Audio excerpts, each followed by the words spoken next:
கர்த்தரோடு சஞ்சரிப்பது எப்படி? கர்த்தரோட நம்ம ஜெபிக்கும்போது மாத்திரமே அவரை நினைக்கிறோம். ஆனால் அப்படியல்ல, நியமிக்கப்பட்ட ஒரு மணமகளோ இல்லை மணமகனோ தன் துணையை எப்பேற்பட்ட வேலை நேரத்திலையும் நினைவுகளோட பிரியத்தோடு அவங்கக்கிட்ட பேசுவாங்க. அப்போது நேரமின்மையே அவங்களுக்கு தோன்றாது. மணிக்கணக்காக பேசுவாங்க. என்ன பேசுவாங்கன்னு கேட்டாலே அவங்களுக்கு சொல்ல தெரியாது. அந்த அளவுக்கு பிரியமாக இருக்கிறது தான் கர்த்தர் நம்மக்கிட்ட விரும்புகிறாரு. அதுதான் சொல்லப்படுது.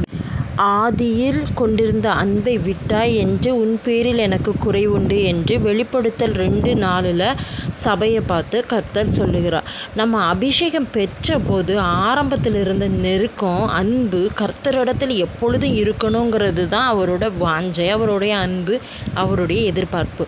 இது முதலாவது இருக்கும் பொழுது நம் கர்த்தரோடு சஞ்சரித்து கொண்டே இருக்கிறோன்னு அர்த்தம். புரிஞ்சுதுங்களா? ஆமென்.